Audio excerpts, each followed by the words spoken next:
Okay.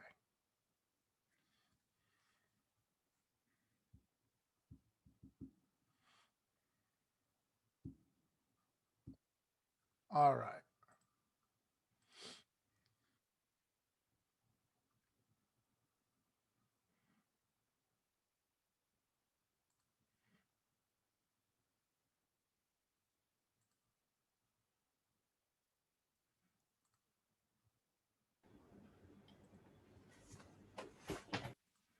Okay. Good morning, Daniel.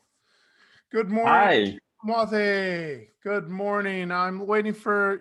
Hey, there he is. There's Herman. Okay. Sorry, we had some technical difficulties getting Helene's document saved, so we had to work those out. So I apologize for my tardiness. No worries. You are make co-host. I'm going to make German or Herman co-host. I am going to make Umawathy, you are co-host. And where did Daniel go? There he is. Daniel, you are now co-host. So all of you should have shareability. All of you should have full controls. And I will be doing the recording, so I will have that up. Oh, excellent. And I think you probably have it from here, don't you, Herman? Yeah, no problem. Beautiful. I am going to have to minimize and check in on another session. That's the challenge with this year with running multiple sessions at once. I kind of have to be 3 places. So good luck. It's going to be a great session, guys. Listen to our presenters and take a look at that chat. Use that chat wisely, folks. Yeah.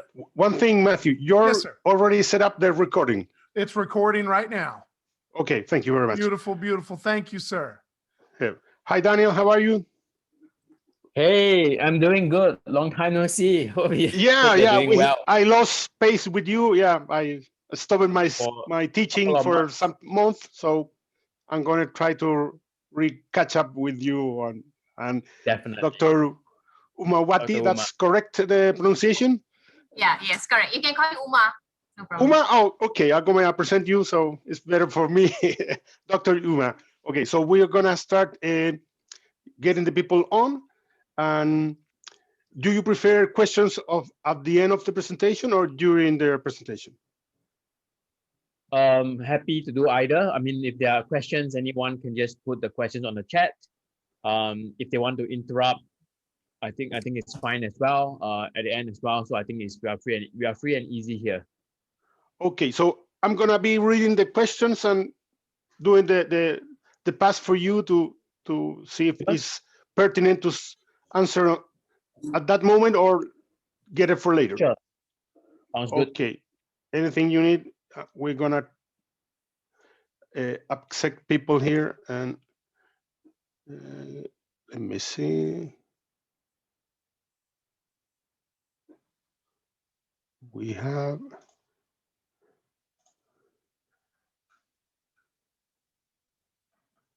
We're 14 already. Let me see the full view. Let's wait a couple of minutes if you want. Sure. Okay. Good morning to everybody. Hope you are hearing well this presentation. We'll wait a couple of minutes to get more people in. Sure. I'm trying to see whether I can share my screen. Yeah, you're supposed to be. You have all the. Yes. It doesn't show the sharing of the second page, but I can share the PowerPoint directly. It's okay. There we go. You're right. We're seeing your presentation right now. Yeah. Yes, you have to and I'm put going it on full screen. Yeah. There we go. Perfect. So welcome everybody. We're here on FlipTech, and we have the pleasure to have here two great expositors. We have Dr. Uma and Daniel Shen. They're going to present today social mobile integrated learning environment. It's a great experience with Malaysia and Chinese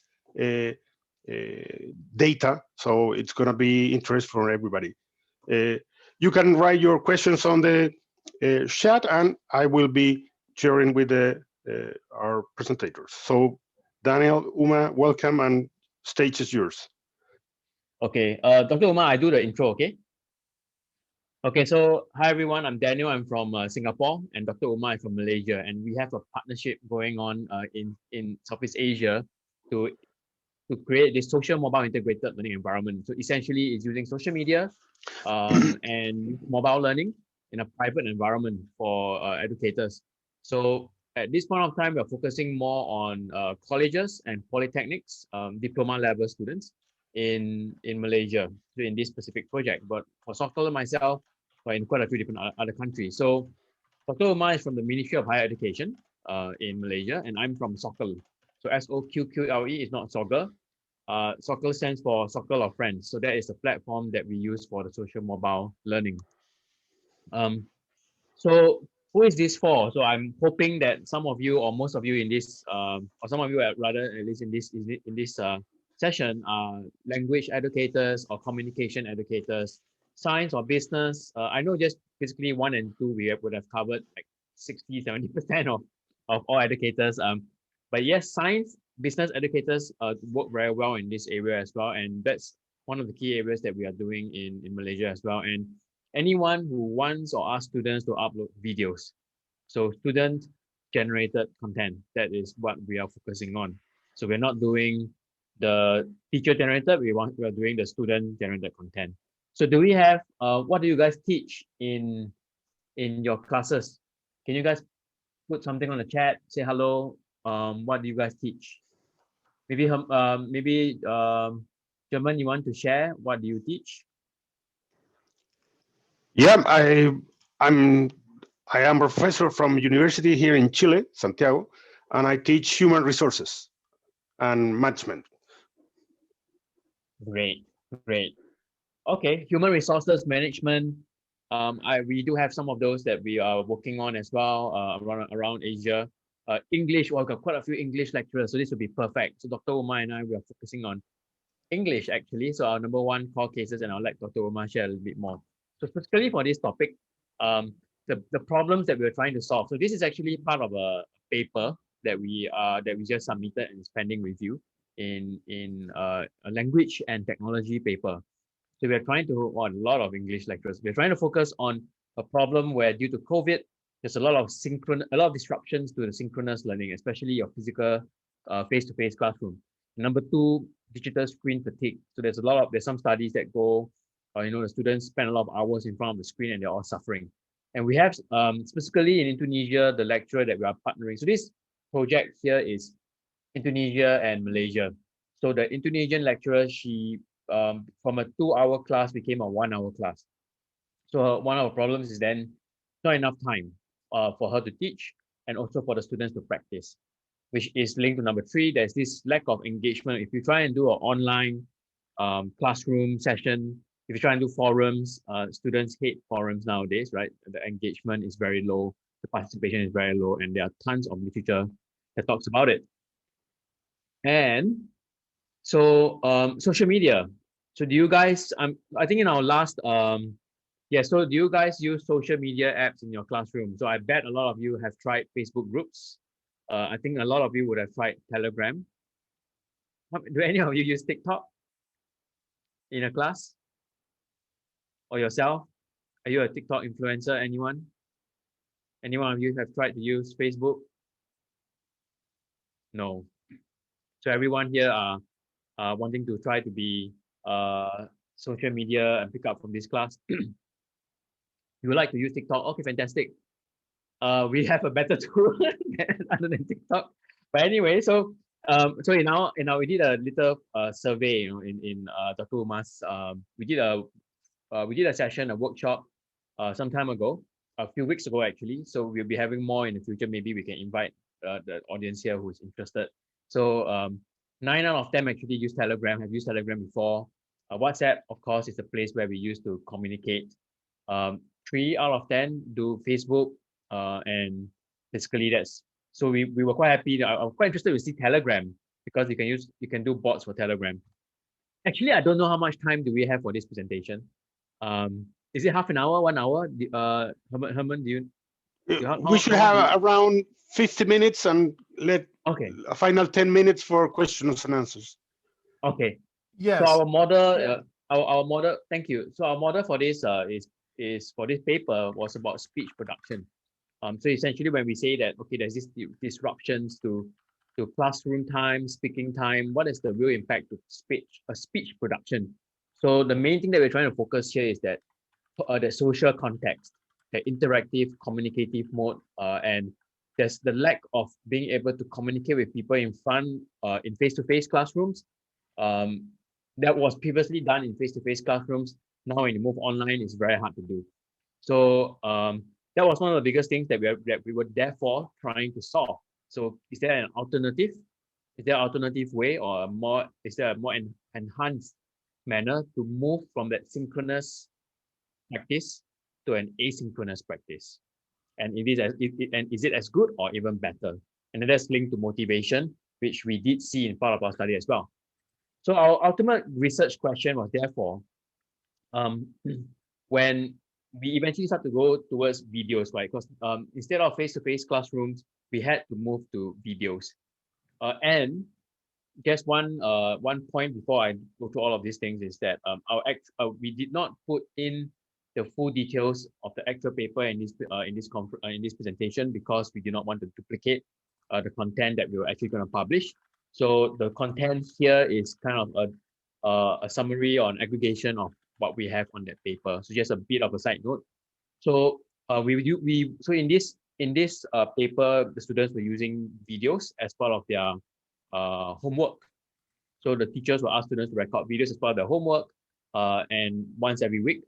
And then here they have like 100 videos every week. So they were using I think that's the next slide. So anyway, so they were using so does watching videos affect learning outputs? Because now instead of in the classroom, one teacher calling one student to stand up to speak, and then there's like the rest of the students watch the guy speaking. In this case, you could have a similar setup whereby one person speaks on the video and everyone watches that person speaking on the video. So it's actually a similar setup, but here there's way more, you can just swipe up to see videos and stuff like that. So it's more efficient in a way. And what's the perception of students doing it? So number one is actually trying to measure, is there any improvement? How does it affect? To what extent does it improve the learning outcome? And number two, what did they feel about it? Did they feel it's weird? Did they enjoy it? And did they feel it's more motivating? So those are the two key things that we were trying to do. Dr. Umar, do you want to do this, or you want me to explain soccer?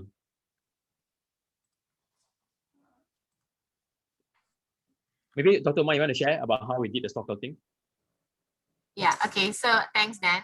Hi, everyone. So as Dan mentioned, we are trying out soccer in Malaysia. So I am the one representing, getting lecturers to try out soccer. Okay, so for now, we are pioneering with English language. Okay, so this is the environment of soccer. It may look familiar for those of you all who are using TikTok. So you can see, Dan, maybe you can share the simulation, maybe. Yes, I'm going to see whether I have it. I think I have it open. Yes, I do. So this is how I have to reshare my screen. So for those of you who have used TikTok, yeah, you'll be able to, you will see this is something very familiar. Yeah. So this is something we did just now today during a session. Yeah. Yes. So the application looks exactly like TikTok. As you can see, the students can swipe up and down to see pictures, videos, or that someone did upload a video. So it looks exactly like TikTok. And you can like a post, you can add comments, and there's a few key things over here. Number one is private. So unlike TikTok, only students who have access to a specific class code can see the content. That's number one. Number two is asynchronous. There's no live streaming. It's purely meant to be homework. So we try to improve the ability for the teacher to use videos in a classroom and do homework, as opposed to a lot of times if you do a Google Classroom or a Blackboard or Moodle, there's sometimes the size restrictions of the files is very hard to manage if you have 100 videos, for example, especially if you use like Padlet. Flipgrid maybe is possible, but if you have like 100 videos every week, might be quite a challenge. So we have all of these videos that we put, and to try to make it even more efficient for the teachers, we put all of the videos together in on a web browser, which I'll show you in a bit later on as well. And as you can see over here, there's a way to give an admin rating at the top. So this is the part that's a little bit different as well. So the teacher is able to give feedback to the students on the mobile app, and there's a way to give a private feedback. So I can go, okay, great, cookies, and this is the private feedback that the student gets on his mobile phone as well. And then in the end, the app also performs like a e-portfolio. So all of the videos ends up to, on the mobile app like Instagram, so that he can view all of the what he has done before, and he can view the feedback that he's gotten from the teachers as well. So this is something that we actually tried out. We got started with Dr. Uma's class pilots early mid last year. Maybe Dr. Uma, you want to share about how we got that going, and how did Suki feel about it? Okay. So believe it or not, actually I presented in FlipTech last year, and Daniel was my moderator. Okay, so so he got in touch with me, and we piloted soccer at 5 community colleges in the country. So the first community college that we piloted was College Community Selayang, and this lecturer, she has 18 years of experience, and she has 200 students in a semester. And doing videos with 200 students, she wanted a place where she could actually, have a dashboard for her to evaluate the students. And so the students did not have confidence to speak in English. And these students had moms who had TikTok. Their parents were also in TikTok. So TikTok was something that they were familiar with. And when they got to know that they were, that they'll be using something similar to TikTok in education, I think they jumped at the idea. And also, since they were familiar with the environment of TikTok and Instagram, it was easy for the students to use the app without even getting any formal training. The lecturer, Shuki, all she did was just to tell them to download the app from App Store, from Google Play Store, or from iOS Apple Store, and then they could just do it. Yeah, but what we realized is we need to actually we need to guide our students on how to give constructive comments. So that's where the rubrics come in. So maybe Daniel later will be sharing some slides on how constructive comments can be given. And also we found that students had time to look at their friends' work and improve the quality of their own work. Okay. And then we can maybe share a little bit about the part whereby we were doing. Maybe Dr. Umar, you want to share about how we did the flip classroom, and how did Suki was doing this in a class as well. I think it would be interesting content. You want to share that? Yeah, sure. So I believe everyone here is familiar with Flip Classroom. Then I don't see a slide appearing. Oh, okay. Screen We're sharing. not seeing your screen, Daniel. There we go. There we go. It was Now- paused. Okay. Okay. Now you're okay. Okay, so I have already had a framework on how I use Flip Classroom. So I use Merrill's first principles of instruction, and I've divided activities to be done before, during, and after class. Now, when soccer came in, what we did was we actually we encouraged the use of soccer to complete before class tasks and after class tasks. So if you were to see this framework here, B1 means before class task, and students actually capture a video of a task, and then they upload it on soccer. This one may require them to actually apply some concepts that they have covered before they came to class. So for example, let's say you're going to teach something about sensors and everything. So you ask them to take a picture of something, a sensor which is, near them, right? And then, so then students actually, other students can review the work which was submitted, and the teacher gives feedback. And this is done before class. And during face-to-face class, online face-to-face class, what happens is the lecturer covers more advanced problem solving, interactions and everything. And after class, students actually record a 1-minute video, to show the concept learned, and then or maybe also a reflective task. So for example, they're given some reflective prompts and then they record that. So this is how Sokal is used in a flipped classroom. So it's done before the students come to class and after class work. So yeah, so this is the framework. So any questions so far? So for example, yeah, okay, so any questions so far? No question in the chat until Okay. now, so you All can right. go on and maybe later we have some questions. Okay. All right, Okay. So if I will come back here, just pause again. Okay. So this part here on the feedback was actually the part that Dr. Umar just mentioned about the flipped classroom. So most of the feedback was done on Zoom or on the mobile application. So that's done in the form of the flipped classroom model. So then, how did we measure the benefits or the outcomes of for the paper? So number one, we had participants in 2 countries for Chinese second language. So this is in Malaysia and in Indonesia. And then we did a linear regression of the video views versus the video scores. So what Sokal does as well is we calculate the number of minutes and seconds that the students are watching each other's videos. So anything more than 7 seconds, we capture it as one view. And of course, we capture the whole number of seconds as well. So we took the number of seconds that a student is watching another person's video, and then we applied a regression analysis against the final results of the video score of the students, and we then did a prediction of on average rather of how many percent has been improved. So I'll go through that in a bit. So the way that we did the scoring of the students in terms of how they spoke was the vocabulary, accuracy, pronunciation, and effort. So this was an adaptation of the real rubrics, just that we took out some of the other points of rubrics that wasn't relevant to this study, like participation points, for example. So we took only the main learning outputs that we wanted to do. So in our regression, I didn't even put the full formulas. So in our regression, an average a student on average watched 10 to 30 minutes of videos, and then we calculated 5 to 12% of improvements, so that the between Indonesia and Malaysia, Malaysia actually we had a few more. We had 12% in Malaysia, but there was a few interesting differences that I think I can mention here, because I don't think my slides at the end did mention. So the ones in Malaysia were done in, I don't know whether the group here are very familiar with linear regressions, but the ones in Malaysia did their exercises in a group. So there were group activities and the percentage was higher. And also the effect size, the R square was higher. So it was like 50%. So there's a 50% chance that it was very, very closely linked between the number of minutes watched to the final outcome. And that was a 12% improvement.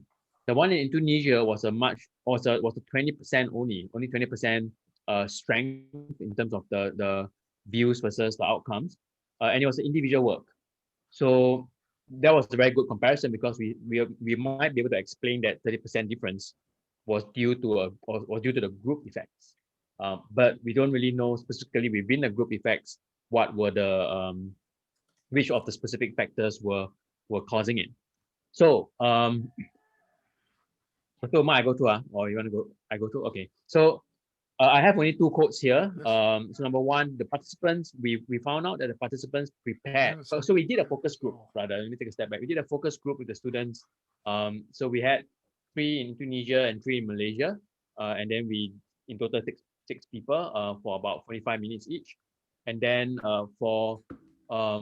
were both done in the local language, so that is more familiar to them.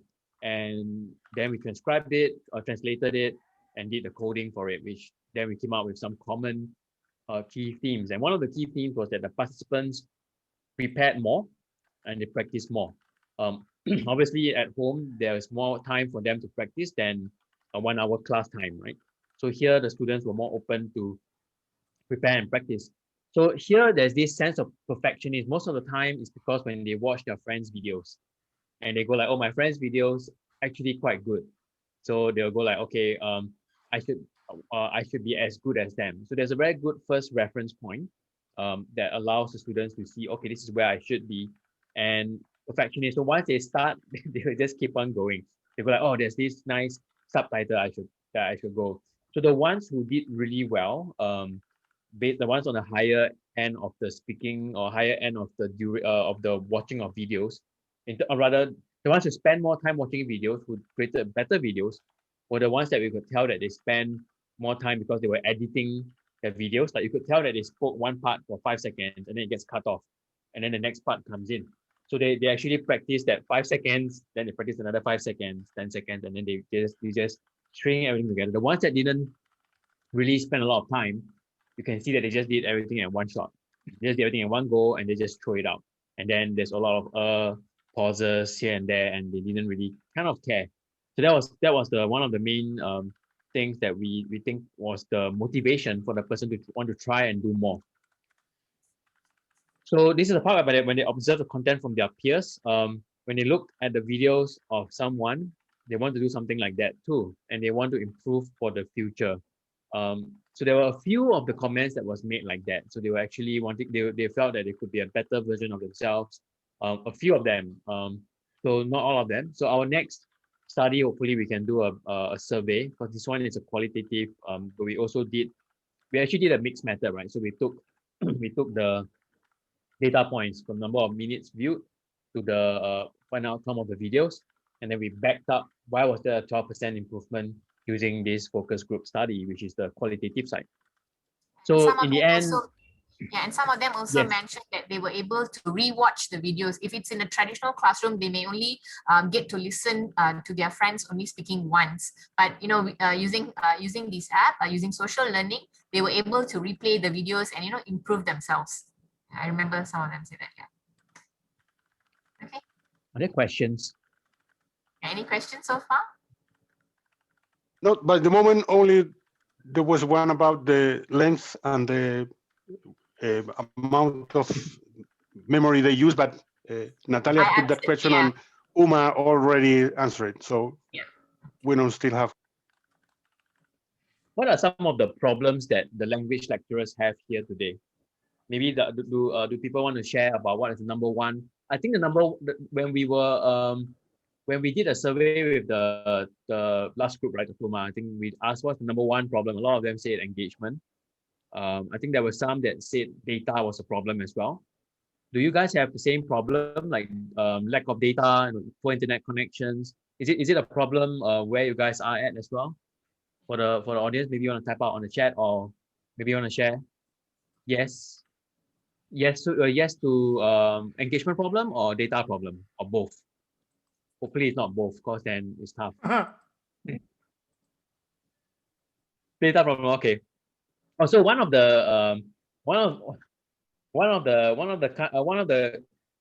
is Rob a city or a village? One of the villages that Dr. Omar were running in Malaysia, they have durians over there. So they also have really bad data. So we actually tried out once over there, and then we didn't get a very good outcome. So I asked the teacher, like, oh, what's wrong? And they're like, oh, the students were trying to upload videos, but then it's always jammed because the data is really bad. And then the videos are like 50 megabytes or 100 megabytes because it's like 3-4 minute videos. So our next round, we're gonna try and do the app also does pictures and PDFs. So there's a way to upload pictures, and then they can type in stuff and do the comments, PDFs as well. But what we also do is we'll do more animation, explainer videos. So like Render Forest allows the students to create 2-minute videos, and they can do animation, and then they can voice over. So similar effect, and maybe even more beneficial for their real life work experience, where they can create animation videos. So and those will have a smaller size. So we'll be trying to do that for one of those data problems. Engagement, actually engagement is one of the things that we wanted to solve right from the beginning, primarily because we knew that the teachers don't want to spend so much time to engage the students. So we wanted a way to kind of let the students manage by themselves. So for example, I think I have one, I think Suki as well in Malaysia, but I have one lecturer in China. She has 300 students. So we were kind of going, how is there a way whereby we ask the students to engage themselves, and then the teacher can just view all of the comments in on a web browser, which we do have. And so that's kind of what we were doing. So we wanted a way for the students to, and that's why the experiential learning part is very powerful. So the teacher will always ask students to add comments on each other's videos, and then and then from there they would talk to themselves, and then we will ask them to record a video to show their reflection, and then the friends will watch their reflection videos, and then hopefully we get a better outcome. We do have, but there are some problems here, and I think some of you will probably will recognize as well. There will be more content. There will be more data. There will be more messages, more comments. So one problem that we had there was like 1,000 comments. So how do we manage 1,000 comments? So it's quite hard. So we built so on a web browser, we built all of the comments together in one screen. They can be exported out into a spreadsheet. So that's kind of how we do it. Maybe I can minimize this. Then there's a question here from Chizuko, and he asks, is this always only for individual work, or can be used as a group work? And in that case, how do you manage to give feedback in the group? So it is a bit of a problem for group work, because the uploading. Actually, we tried this in Thailand. So we did group work over there, and then there were like 10 videos uploaded. So we couldn't really see, like we tried to measure the engagement, we tried to calculate, but it's impossible because there's a lot of background, things that's being done on like a messaging chat. So but what we needed to do was, and there wasn't much social learning. So what we were gonna do next is to ask the students to still do individual uploads, but then have a group component in the end. So we still want the students, because the problem of that the teacher eventually saw in the end was that if you do the group work, you don't really know which of the students are actually really doing work. Like out of 4, maybe one of them is just slacking away. So what we want to do here next is to have the 4 students actually present their individual outcomes, maybe in a 1-2 minutes. Like we can go, okay, I found this in the newspaper. This is what the guy said, and this is my contribution for the group. So they can still do that, and we want to actually even do that as part of the flipped classroom. So for that one, what we're doing in Hong Kong is quite cool. What we're going to be doing is we'll be predicting in the same manner, we'll be predicting by doing this peer-to-peer watching of video content before the classroom. Can we predict that those students will ask questions during the webinar, during the synchronous classroom? So because the teacher is actually counting who is asking the questions, so we will be actually, and he has like last semester's count. So we will be trying to compare last semester and this semester. If a student watches his friends' videos more, is there a higher chance that he will be asking more questions because he knows more about the topic? So that one, and then at the end of the day, they will do a group work, a group presentation, so that we can try and measure, okay, does the individual contribution and does the individual self-efficacy contribute at the end of the day to the collective benefit or efficacy of the group? So that's number one. I hope the feedback is still individual, is still on a post by post level. I haven't figured out a very good way to do group. Maybe in the future, we used to have rooms, but then it confused the heck out of the students. Okay. Okay, we have the final 10 minutes for questions, so everybody can make their question. I have one for Dr. Uma. You mentioned as a main problem to solve that teach students to make constructive comments. How did you manage that? It was a real problem in the first stage? Yeah, of course. If not, usually the comments would be, oh, it's good, it's nice, but it's not constructive comments. So we gave them the rubrics. So you comment on the pronunciation, you comment on the quality of the sentences used. So specific ways to comment, and then came out better feedback. Else you will just some of them were just very nice to their friends, but that's not what we want. We also received some feedback that some students actually gave constructive comments, not only even on the audio quality. So the other student was more careful the next time they were actually creating the videos. So we gave them a rubric and so that they know what to comment on. And then the teachers were also giving feedback, and students valued those feedback. And with the dashboard system, it was actually easier for the lecturer to give feedback, especially when you have so many students. We have a way to share video by copying a link from the app. Yeah, That's my answer to sorry, that's my answer to Natalia. Oh, in going more on that, did you have any bullying problems in the first stage? Some people making naughty comments, or? I think that's normal. They are like 18 years old, and some of them, yeah, they just like spamming some of the walls and all. So we had to do this police work for a while, but after that they got the hang of it. Yeah, but of course it's natural for them at their age to be a bit disturbing their friends with some comments. Yeah, and that's natural. Actually, one of the bigger problems, one of the biggest problems that we have is that, for example, Suki, who is a lecturer in Malaysia, so she had 250 videos in the last semester. 250 videos, each one 3-4 minutes. So she wasn't able to actually view all of them, and she couldn't give feedback. So the problem that we will have is if you ask students to give comments, ask students to create videos, and if you don't do anything to those videos, they will lose interest. So we are actually having a few. We have a few ideas. Actually, even quite interestingly, we want to outsource. We want to outsource the evaluation work, and we'll probably try that in the next round. So, for example, we can outsource that validation work to another lecturer to actually do to help to check on a bi-weekly basis. For example, we want to get a more quick response time to the students. That was one of it. And then we will have some students who didn't even upload the videos. Yeah. So incentives to the students must be there. Either a test grade or participation points can work. Sometimes the students don't even know that there's a participation point. So there's some of these things have to be quite clear. We do have some templates for giving instructions to the students that we can use. So those are things that if anyone wants to have a separate call to follow up and catch up, I'm happy to have another 30 minutes demo to brainstorm together. Yeah, and also another important aspect that we are working on now is to design tasks and activities for, so we have the curriculum, but how are we going to come up with these interesting tasks and activities for students to do, to make that one social learning? So that's what we are working on. So that's where the instructional part comes in. Again, it's a tool, but how do we use it meaningfully? So the task design is important, and that's something that we're working on with about 20 lecturers. And we have met them a few weeks ago, and they have a draft of the work. So we have the framework, so we're coming up with the task design. So hopefully we would get more meaningful work up.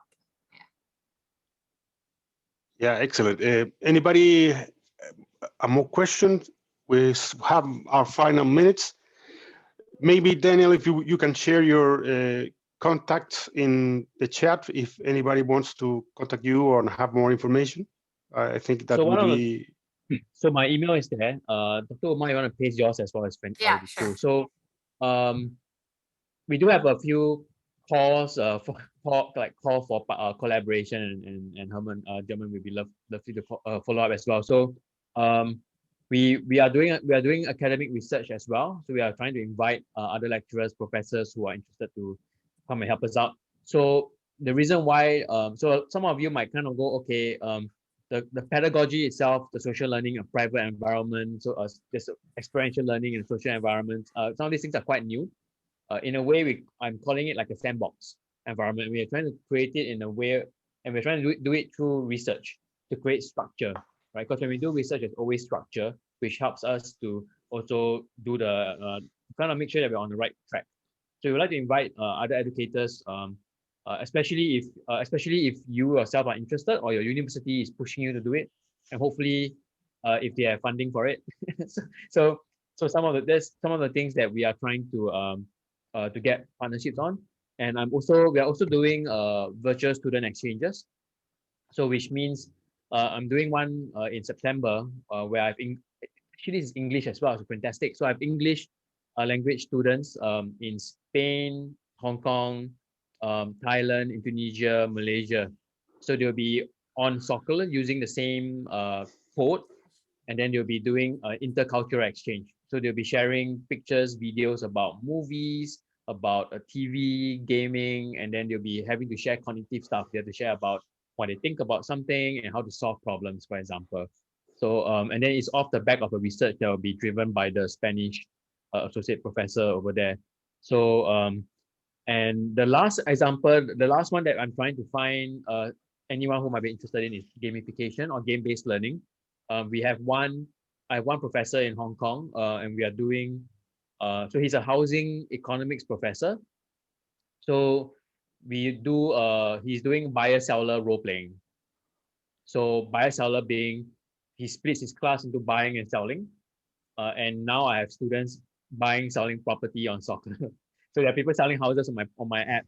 And then they beat using comments. So they have bidding 5 million, sold 5 million, and then the teacher says, congratulations. Can be done because it's a private app. And then they copy the houses from a public website, bring it in. So a similar example can be done for actually almost anything in real life that has a buying, selling component. So for example, a company that's hiring is a buyer. Someone applying for the job is a seller, right? So employer-employee relationships. The company is having a problem, is a buyer. A consultant is a seller. So you could have maybe 3 companies with a problem, and then you have 3 students with a problem, 10 students who are selling, and then you choose, and then the buyers will choose out of the 10 which 3 they will choose. So they create this competition. We have some frameworks that we will be using for it.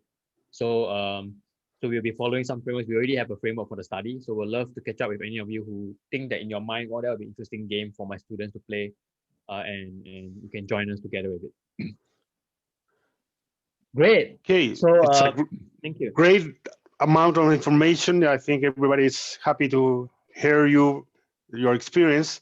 You have your contacts there. Anybody who wants to still talking to Dan and Dr. Uma, they have their contacts there, and we're grateful to have you here. And now we have Matthew on board, so it's time to go home or to the next presentation. So Exactly. it's all yours, Mike. Thank you so much, Dr. Uma. Thank you, Daniel. Thank you, Arman. Thank you so much for joining us on this. These are some great returning champions from last year, and so we're so happy to have them. But also, it's great to see these connections being made, because it's all about connections. And so with that in mind, do take a look at their contact information. Make sure you stay in touch. Also, next session, we have coming up quiz tools for e-learning pedagogy. And that's actually some fellows out of the United Kingdom. Then we also have Heather Rubin talking rubrics for SOFLA and second language learners. And we also have higher education question and answer time. So those are our 3 sessions for this next time frame. And then we will be back in a few hours. If you take a look at Edmodo at the schedule with a kind of summary as we start to wind this thing down in our afternoon/evening session here in the US, or morning where some of you happen to be. But in all of those cases, we are so excited to have you here. So thank you so much again for our presenters, our moderator, and all of you participants. Thank you very much, guys. Thank you. Thank you so much for having us. Have a good day, good night, everybody. Bye-bye. Bye-bye.